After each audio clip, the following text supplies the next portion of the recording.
Hello and welcome back to the Peterpodcast. I'm your host, reporter Taylor Clydesdale, and on this, the 48th episode of our show, we have on today former mayor and Peterborough This Week columnist Sylvia Sutherland. Sylvia is going to be talking a bit about the new council and the issues she expects them to face, including whether or not being a councillor should be a full-time job. And the decision to go to full-time councillors is one, I guess, that would be made by council.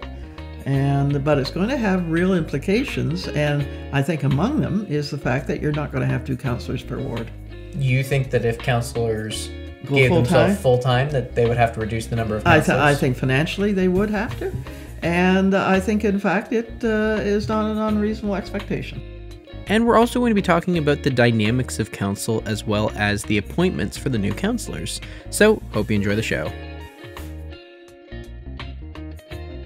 I'm Sylvia Sutherland. I spent several years in the mayor's office in Peterborough, 15 to be exact, but I began life as a journalist, and I'm back doing that a bit for Peterborough This Week.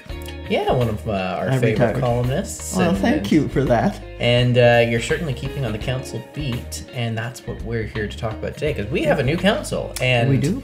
At the time of recording, they have just finished their first general committee, first meeting of finance committee. So, and first council meeting brief. Yes. But still. So a lot has happened in one night. There'll be another, I think there's another general committee next week, so by the time this episode comes out, there may be another meeting. But what were your takeaways from the council meeting from last night with the new council? Well, I actually missed the council meeting because it was 5:15 and I wasn't ready for that, but I did see I saw a cliff on checks this morning. And I did get most of the budget committee meeting and the general committee meeting, and I thought how nice I can get up and get popcorn and I don't have to sit there through this whole thing. No, there were interesting dynamics at play. I thought that 2 of the new councillors particularly, Kemi and Kim, made contributions to those meetings, and I think maybe even beyond what you thought they might have. And Kemi, I know, is particularly, this is the new councillor, of course, Kemi Capo. Capo. Capo. I've got to get that right. And even Beamer. Yes, I know. I noticed that Andrew Beamer had a problem. She asked questions in a very nice way, and she presses a bit though, which is good. I thought that was an excellent start. Yeah, there was a great moment in there where they were discussing monitoring violations of the city's agreement with the farmers market. Yes. The one at Morrow Park. And she had asked what mechanisms the city has to actually monitor that. And I feel like the first time her question wasn't really answered, but then she kept pressing it until she kind of got a bit more information. And pressing in a very positive manner, which I thought was good. And Kim too. No,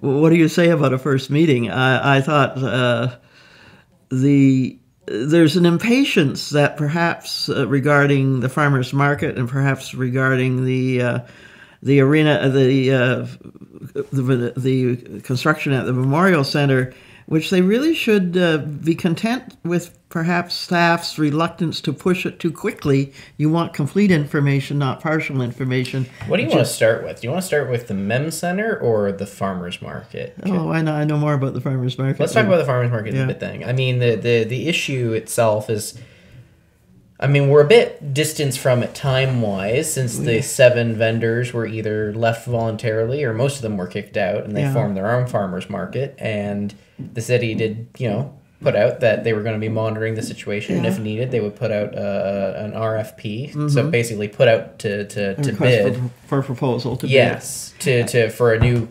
organization to lead the farmers market at that site. But something that council should keep in mind, and which I think staff tries to keep reminding them of the fact, is that they are not managing the farmers market. Council is arm's length. They have given out a contract for the management of the farmers market. There will be a new request for proposal coming forward, etc.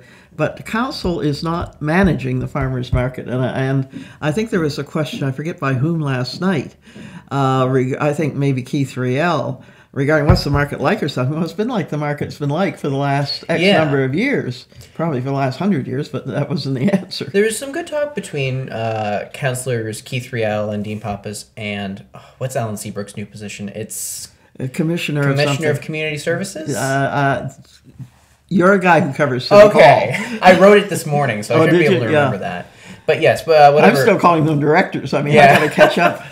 But, Keith and Dean, the two councillors, seem to be under the impression that by seeing wholesale, these resellers at the market, these wholesalers of goods that are coming from the Toronto Food Terminal, that is in some form a violation of the agreement with the city, whereas Alan Seabrook kind of plainly told him that no, there's not really anything in the agreement that says that there can't be wholesalers.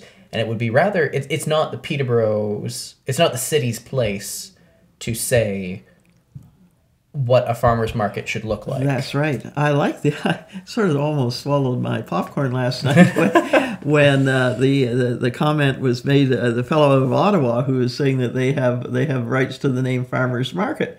Well, there's been a farmer's market in this province for 200 years probably, or 150 anyway. That sounds like one of those trademark hogs that's probably not going to get their way. Well, I hope they don't, because what do you call a farmer's market in any city or town in this province? If that ever went to a judge, I feel like the judge would pretty quickly strike that down, because farmer's market, it's a generic term. It's one that's been in use for Well, I'm glad you agree. Years. I thought, what do you mean you got to... I'm not putting too much weight on that. In fact, I kind of started to now when that talk started. I was like, someone trademarked farmer's market? He's threatening the Morrow Park. Incredible what people try. But I think Mary Tarian made a good point when she interjected that there are, there may be some wholesalers down there.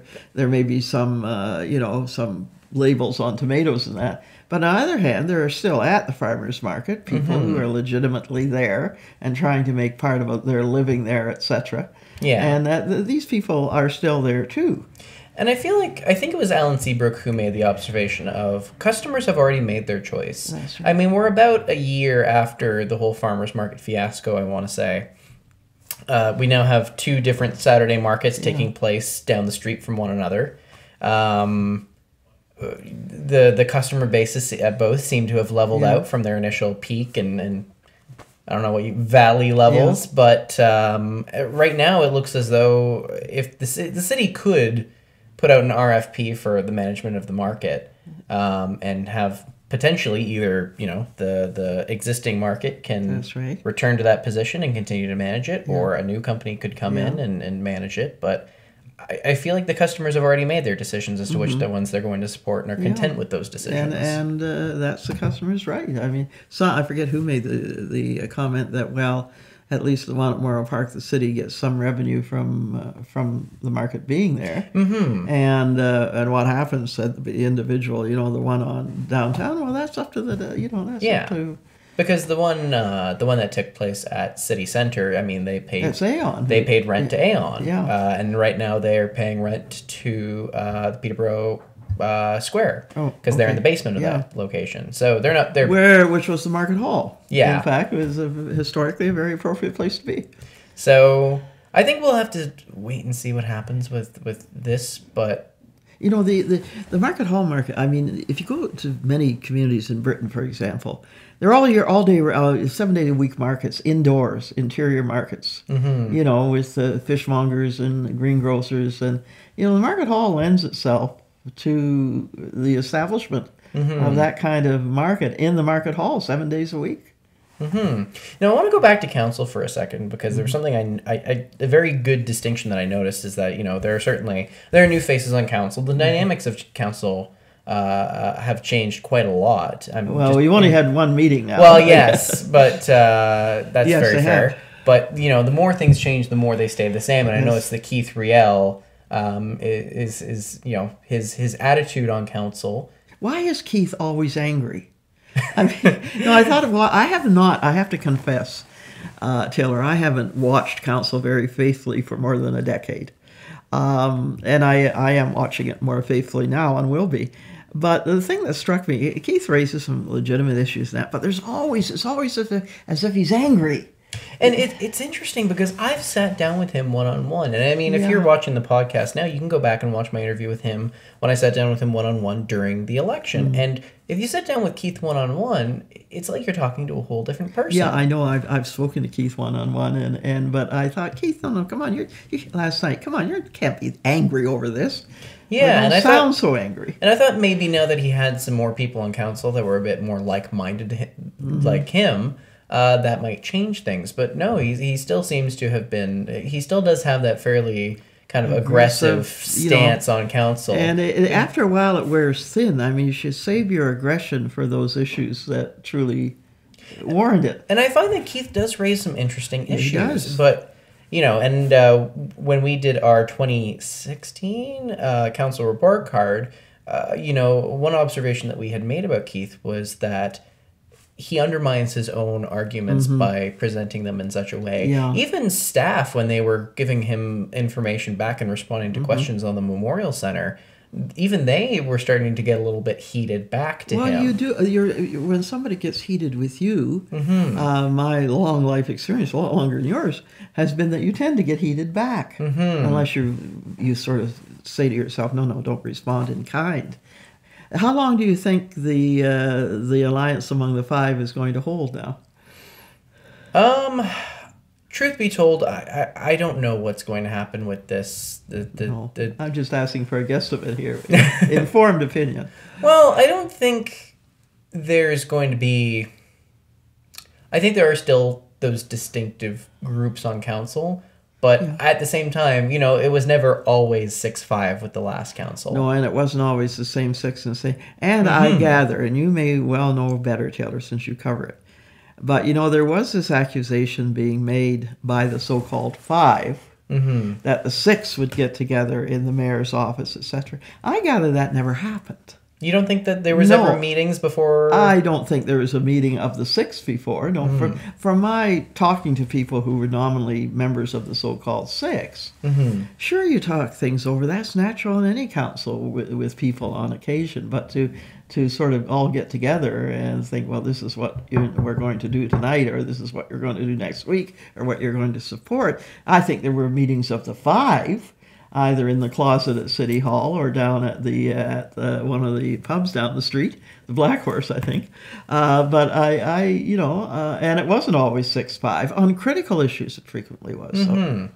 Now, do you think that councilors will communicate a little bit more than the last council did? I would hope that they would, and I think it is up to the mayor to encourage that kind of communication, and also their own responsibility to do that. Now, it's interesting that you say that, because there was someone who raised the issue of non-communicatedness at the very start of this meeting. I think when it came to council appointments. I think with every justification. Yeah, because Henry was saying that there was supposed to be some survey and there was supposed to be some back and forth on council appointments, and he was saying that there wasn't that. Well, I gather there wasn't, and the mayor was quoted, the mayor-elect at that point, was quoted in the paper, I don't know about this week, but in the Examiner. I read both, and now under same ownership, that and a couple times that there was a survey going out to members of council regarding council appointments. Well, that was an interesting way of doing it. I always thought it was satisfying sitting down with the individual councillors, which is, I gather, something that certainly Jack Doris did, and Paul I did, and Darrell Bennett did. And was that something that you had done? Oh, yeah, absolutely. I sat down with each of them. It gives you a chance to just relax with them for a few minutes. And if they're new councillors, to find out a bit more about them, and if they're older councillors, to talk over. And I also did the so-called retreats, which are more difficult, I think, to do now. Now, in Diane's defense, she did say at that meeting that she did sit down with several councillors, and there was emails with several councillors. Well, but I don't know if that is I gather the survey did not go out, yeah. And I gather several councillors did not sit down with her. Yeah. And it's, I mean, all it takes is 10 or 15 minutes to just talk, and you can't always give people what they might want, but you can listen to them and just just relax a bit with them. And I gather that certainly didn't happen. Do you think that Henry got shafted? Do you think that he didn't get... Yes, I do, yeah? frankly. You have a councillor a solid counselor, and I have known Henry. I did not know Henry before he ran, and he won on a council I headed, I think, in the late 90s. Henry was a deputy mayor for me, and he's a very solid, as you know, he's a solid, thoughtful guy who does his homework.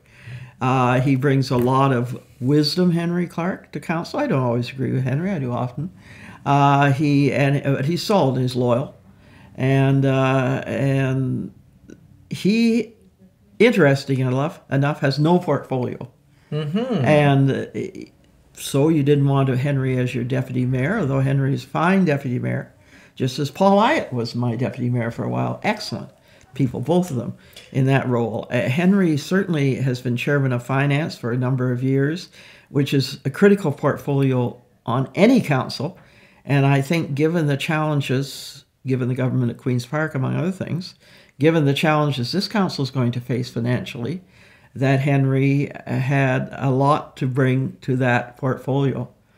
It's interesting that there's already this conflict, in my eyes at least, and I think that that's what other people are seeing as well, is that there is a conflict between Henry Clark and our new mayor, because I don't think they're too dissimilar. I think there's a lot of crossover in terms of where they stand on a few issues. There may well be, but I think the mayor and you try to build bridges, and you don't burn them down.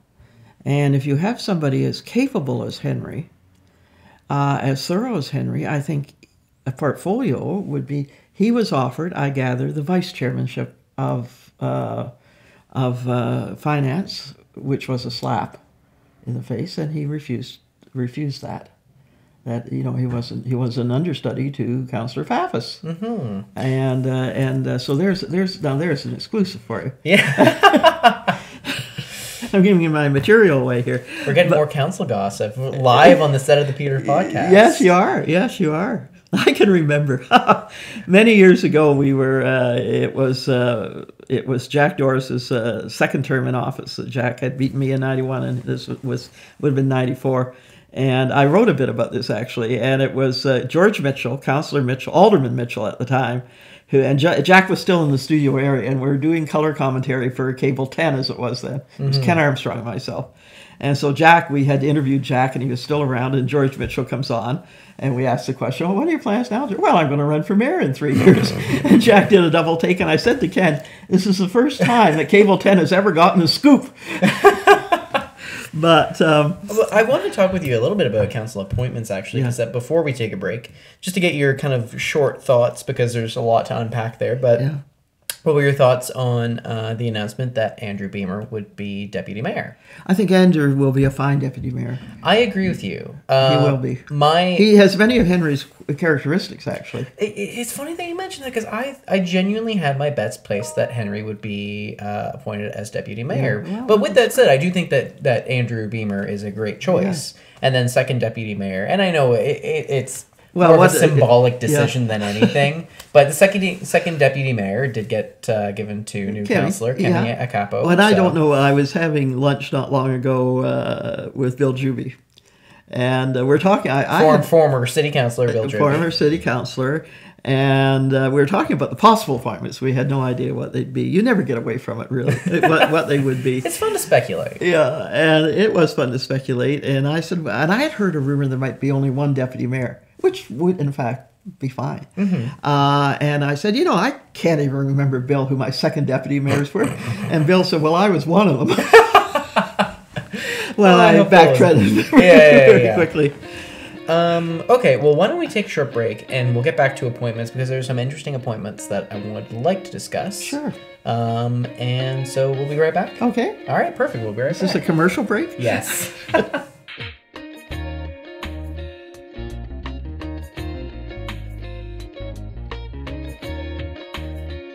right, perfect. So we're back on the Peterpodcast, and let's talk a little bit about some of the council appointments that were made public last night. Lead on, McDuff. Yeah. So I'm just here on my computer. I have it right here. And we already talked about first and second deputy mayor.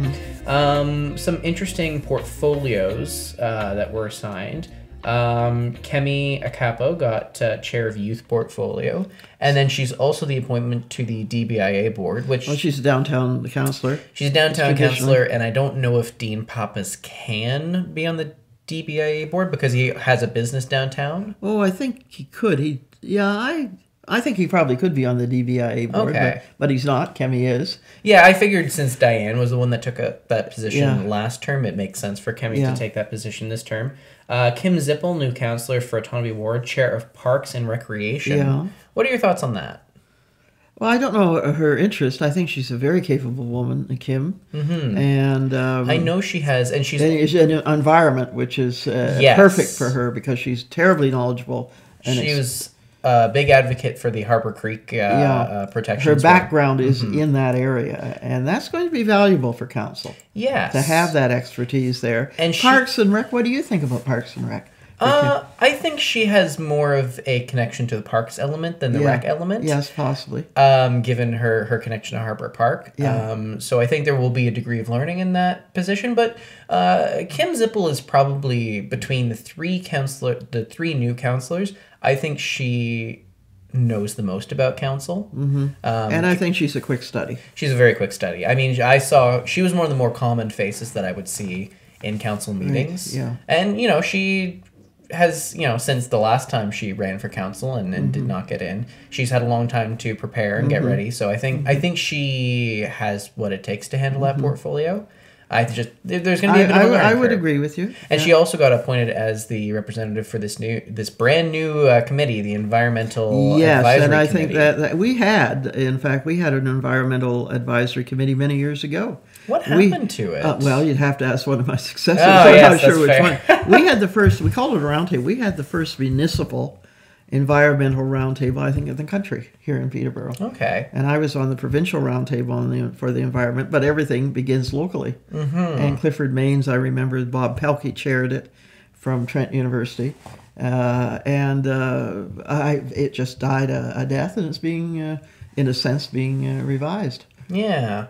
Resurrected. I didn't see, unfortunately I don't have the document in front of me. I just have a few pictures here from last night of the document.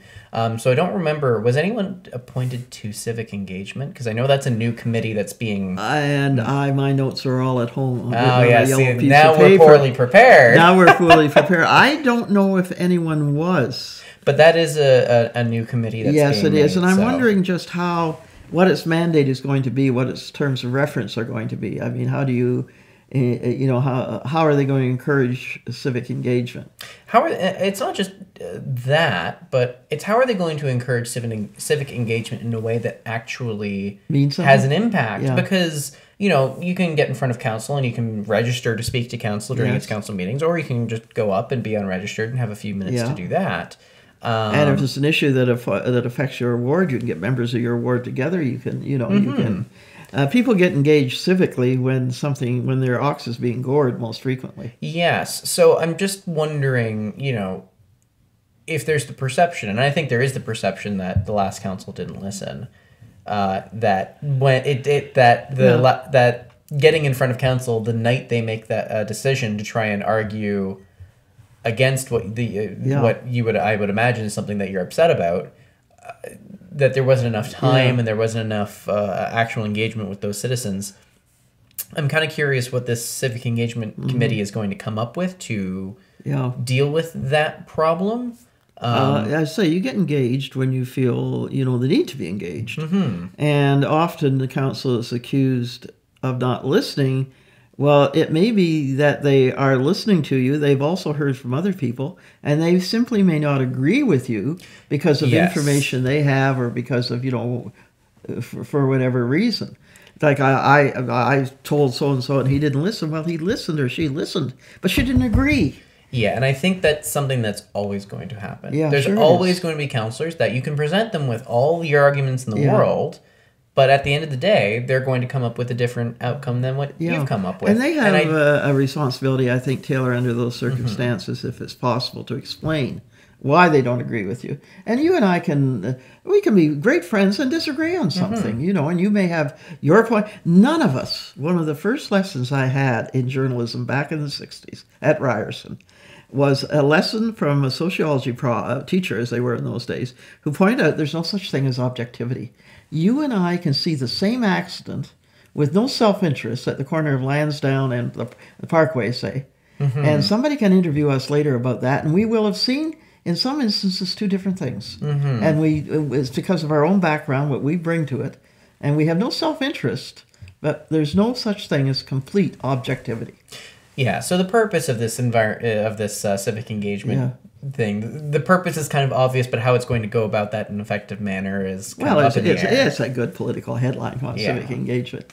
One of the comments made last night, and I'm steering away from your for a moment from your appointments committee, was a comment made by one of the councillors, a downtown councillor, who said that the election was a referendum on PDI. The election was not a referendum on PDI. What a great headline. The election was a referendum on PDI, therefore supporting my position on PDI. Well, I'm sorry, it just simply wasn't. There's way more at play than just PDI. You should be careful what you say sometimes. But let's back to... sorry, I didn't. Let's get back to some of these portfolios. Just looking at some of these portfolios that were signed, Don Vasiliadis was separated from his portfolio of transportation. Yeah, I wonder how Don's taking that. I think, he wanted to be chairman of finance, I gather. Okay, yeah. Not finance. I correct. Public Works is what he got. He's chair of diversity now, and then Kemi Akapo has taken transportation from him. Yeah, but he's also got Public Works, I think, Don. Yes. And he wanted that, I understand. Yeah, so I don't think he's, the transportation has very much been his baby. It's something that he's very proud of. So it'll be interesting to see what happens with him next. But, he didn't seem too broken up about it. But I didn't get a chance to talk with him. But I think, I hear via the grapevine, I haven't spoken to Don either, but that he really did want Public Works. And he got it. And transportation, what they should be doing, one of the things they should be doing in transportation is interview the bus drivers. And it's just giving you that for nothing. I'm trying to pull up, let me see. What do you think of Councillor Paphos in finance? That, is really interesting. So I don't know what Dean's background is in finance. Well, he runs business. He does run the family business downtown, Papa's Billiards, has for many years. But I'm not sure if he's the best suited person for the job. Not to say that I'm doubting his qualifications at all. I'm just wondering what the reasoning was for it. Would you have left Councillor Clark there?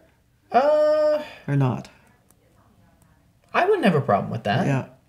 No, if he's proven that he's done the job well before. Well, for me, it sounds like change for change's sake. But there seems to be a lot of change on this council. So yeah. And I wonder, too, why you would give some councillors more than one portfolio, and I haven't done a study of this, but I think some of them have more than one, obviously more than one, and you would give the senior council no portfolio. What are your thoughts on that? I think, my thought is a huge mistake. And my thought is that it was an unnecessary mistake, and you can draw your own conclusions as to why it was made. The only other new councillor that I wanted to bring up was Stephen Wright, who who sees as a full-time job. Yes, Chamber of Commerce is what he's been assigned to. What are your thoughts on that? Well, he's not sharing that as an assignment. Yes. He'd probably do well. He's, I think, a good salesperson. Stephen Wright. But he did you did the show, Politically Speaking, I think, interviewing Councillor Wright, and he made the statement that he sees council as a full-time job, and that should be paid as such. I think that'll be interesting if and when that comes up. Yeah, because I think it was, when did council last decide their own pay? That was they decided on the basis, I think, of a citizens committee report. It's always awkward for council. I think late in the last term, it's always and it was difficult to apply to this term. It's difficult for any organization to decide how much they should pay themselves. Yeah. It's never a decision that you want to take too lightly. Yeah. You always got to tread carefully. No, and appointing a citizens committee is one way of doing it, and making it apply to the next term. With that said, I do think that, council requires a lot more time commitment than some people think it does. I was elected in 1985, and the mayoralty of the day was still considered part-time. There was a citizens, and I got a call from the Toronto Star our mothership, from a reporter at the Toronto Star, and they were doing a survey of council salaries in the area, and this was late in 85, early in 86. And they said to me, you realize you're the lowest paid... I was making less than $20,000 a year, I think, which even then wasn't a lot of money. And they said, you realize you're the lowest paid mayor of any municipality or size in the province. And my response was, well, clearly I'm not doing it for the money. Now, there was a citizens committee appointed, and one of the recommendations that came out of that committee was that the mayoralty was full-time in Peterborough, and the salary was increased modestly at that point to somewhere over $20,000, but that councillors were still part-time. Now, if you're going to go with full-time councillors, you're probably going to go with half the number we have, and you're going to have to supply office space and staff space, etc. And councillors ran, I would say to Mr. Councillor Wright and any others thinking along this way, they ran for a part-time job. Now, I don't even, there are some people who might not know this, but councillors don't have their own offices. No, they have a cubby hole. They have they have a shared councillor office, and then they have their own lockers in that office. And the shared councillor office is the size of an average bathroom. Whereas, staff at City Hall and the mayor themselves, they actually do have their own offices. Yes, they do have. So, these are not people who are spending all their day at, and, many of them, I think the only ones who aren't are the ones who are retired, have their own jobs that they do every day. I mean, Dave Hakey did real estate for a living. Yeah. Henry Clark works at Quaker Oats. Yeah. And for years, councillors, many of them worked at the GE. Keith Riel. And you have two councillors a ward. There's one, I won't say who it was or even what ward, but I can remember there were two councillors representing a ward, and one councillor did all the work, and come election time, the other councillor took all the credit. But if you're putting in, as I think Keith Riel has argued, 40 hours a week or something, that's your choice to do that. And whether or not it's totally necessary, I think there are two people representing that ward. And the decision to go to full-time councillors is one, I guess, that would be made by council. But it's going to have real implications, and I think among them is the fact that you're not going to have two councillors per ward. You think that if councillors gave themselves full-time, that they would have to reduce the number of councillors? I think financially they would have to, and I think, in fact, it is not an unreasonable expectation. Do you think staff would recommend against that, then? I don't know what staff would recommend. I have no idea. If you put up a citizens committee, it'd be interesting what they would recommend. I don't know. You'd have to look into it. Yeah. So we just got a few minutes left. So let's just wind down by giving your... I know we've only had one meeting so far. Yeah. But maybe if you just kind of want to give your general, broad, overarching thoughts of what you think the biggest issues for this council is going to be over the next year. Well, I think how you pay for things is going to be a huge issue because you heard last night they were talking about police services budget, and how certain monies that are expected from the province may not come. It's a fund, I forget what it was about.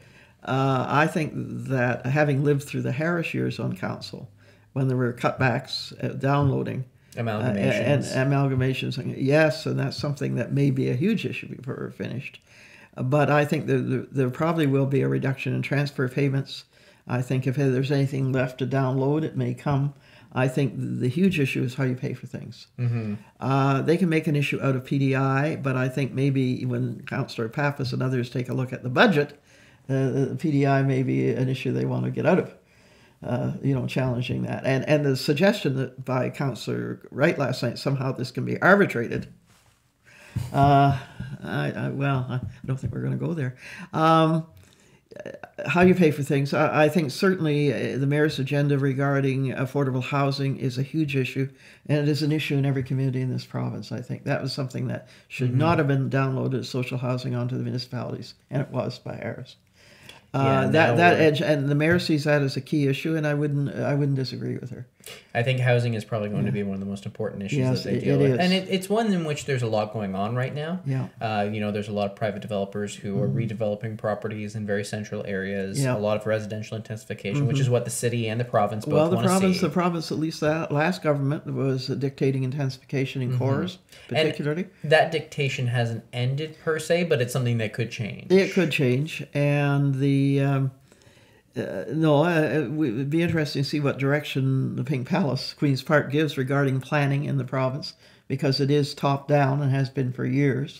A concern that I've had is that, Diane, as a councillor, was against a number of developments, such as the Trent Arena, which, has been delayed until 2020, the casino as well, and the lift lock and the expansion of the boundaries. And that's going to be a major issue. That's going to be another issue. But we're encountering an issue where the province might look at some of this and go, no, why wouldn't you allow that development? You have no authority to stop it from happening. Now, they've done, the province, the mechanism they would use, I don't fully understand the mandate of the new replacement for the Ontario Municipal Board. I was on the Municipal Board, as you know, for 10 years, and those hearings were very interesting. I'm not sure LPAT, the local area land tribunal, or planning tribunal, has the same powers. I don't believe they do. In fact, they don't, as the Ontario Municipal Board. It'll be interesting to see how these issues are now resolved between the province and municipalities and developers. And I think one thing that is clear is that planning reports from staff are going to have to be much more complete than perhaps they have been to date. But I think certainly the boundary expansion issue and get land for industry, never mind residential growth, is a huge issue for council. Yeah, land is a huge issue right now, and we're tight for space, and our negotiations to get more space didn't go as planned. No. So now we're in a tight spot. Yeah, and the mayor was among those who, and maybe quite rightly, I mean, it was an expensive proposition, but what kind of arrangement are you going to make with Cavan North Monaghan, which is a critical area, to get the land you need for economic development in this area? Mm-hmm. All right, Sylvia, I think we're just about out of time. Anything else that you want to add before we sign off?